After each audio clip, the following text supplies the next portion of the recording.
give out my free legal advice to the first 14 callers in getting answers to your immigration questions. Let's go. Hi, Brad. Hi, this is Mohammed speaking. How are you?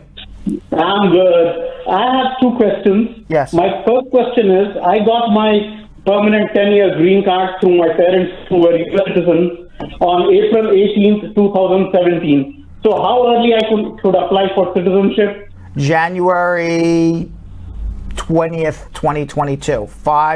90 days before your 5-year anniversary. So your 5-year anniversary would be April 17th, 2022. January to February to March. Yeah, around January 20th, 2022. January 20th, 2022. Correct.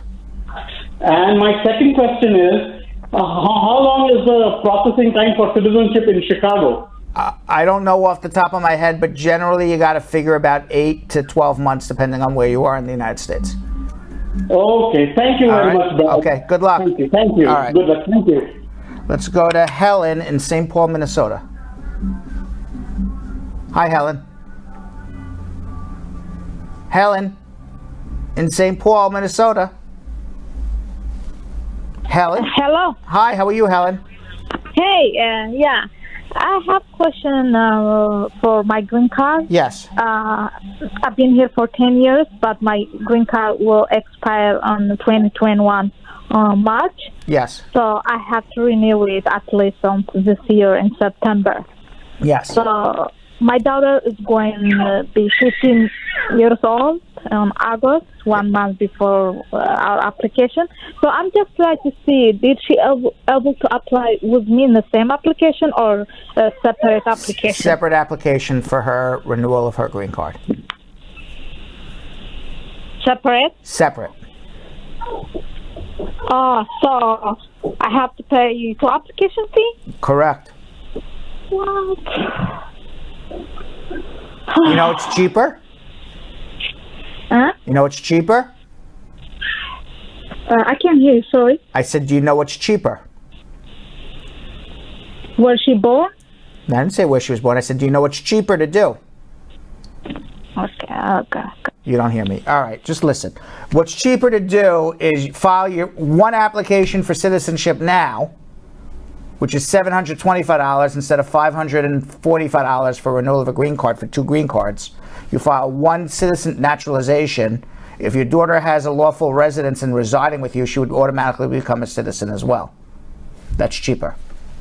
And you're a citizen, and your daughter's a citizen. And you don't have to ever renew green cards ever again. Let's go to Anna in Grand Rapids, Michigan. Anna. Anna? Anna. Yes. Hi, Brad. Hi, Anna. How are you? Good. How are you? Good. What can I do to help you today? I have a very wacky question or situation. Wacky? So I'm a green card holder, and I'm petitioning my husband. Now, the situation comes to he presented a fake or falsified marriage certificate to our Secretary of State, like our DMV, to get his license, because at that time when he was trying to get a license here. Let me ask you a question. What Yes. he submitted, what did he submit to get a license? It was a fake marriage certificate. A fake marriage certificate to who? To the Secretary of State, like the DMV here in our state, to get a license. Why would he submit a fake marriage certificate? That doesn't make sense to me. How does that qualify him for a driver's license? Because at that time, undocumented immigrants did not qualify No, I understand to get that. a But license. I understand that, but how does a marriage certificate qualify him?